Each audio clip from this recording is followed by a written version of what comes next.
നമ്മൾ ഇപ്പോൾ സംസാരിക്കാൻ ഉദ്ദേശിക്കുന്ന ഇറാനെക്കുറിച്ച് തന്നെയാണ്. നമ്മൾ കഴിഞ്ഞ ദിവസവും ഇറാനെക്കുറിച്ചുള്ളൊരു വീഡിയോ ഞാൻ ഇട്ടിരുന്നു.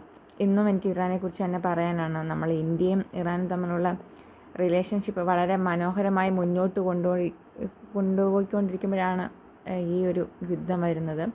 അതായത് ഇടിവെട്ടിയവനെ പാമ്പ് കടിച്ച പോലെയാണ് നമ്മുടെ മേലെ, ഇന്ത്യയുടെ മേലെ ഈ യുദ്ധം. അതായത് നമുക്ക് പാകിസ്ഥാനുമായി പ്രശ്നങ്ങളുണ്ടായി, ഈ അടുത്ത കാലത്ത് അത് വീണ്ടും വളരെ രൂക്ഷമായിട്ടുണ്ടായ ഒരു അവസ്ഥാവിശേഷമാണ് നടന്നുകൊണ്ടിരുന്നത്. അപ്പം നമ്മൾ ഈ ഇറാനിൽ ഒരു ചാബഹാർ പോർട്ട് എന്ന് പറഞ്ഞിട്ട് ഈ മാപ്പിൽ നമുക്ക് കാണാൻ പറ്റും.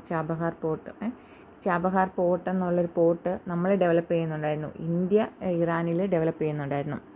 അതിൻ്റെ ഒരു പ്രധാന ഗുണം എന്ന് പറയുന്നത് നമുക്ക് ഡയറക്റ്റ് പാകിസ്ഥാനെ ഡിപ്പെൻഡ് ചെയ്യാതെ ഇറാൻ, അതായത് അഫ്ഗാനിസ്ഥാനിലേക്കും മധ്യ ഏഷ്യയിലേക്കുള്ള ഒരു കവാടമായിരുന്നു ഈ ചാബഹാർ പോർട്ട് ഇന്ത്യക്ക്.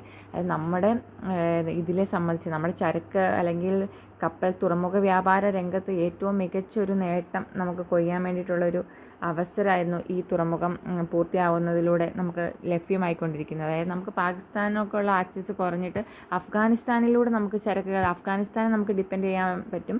അഫ്ഗാനിസ്ഥാനെ ഇറാനെ ഡിപ്പെൻഡ് ചെയ്തുകൊണ്ട് നമ്മുടെ ഈ തുറമുഖം, അതായത് പാകിസ്ഥാൻ നമുക്ക് ഒട്ടും ഡിപ്പെൻഡ് ചെയ്യേണ്ടി വരില്ല.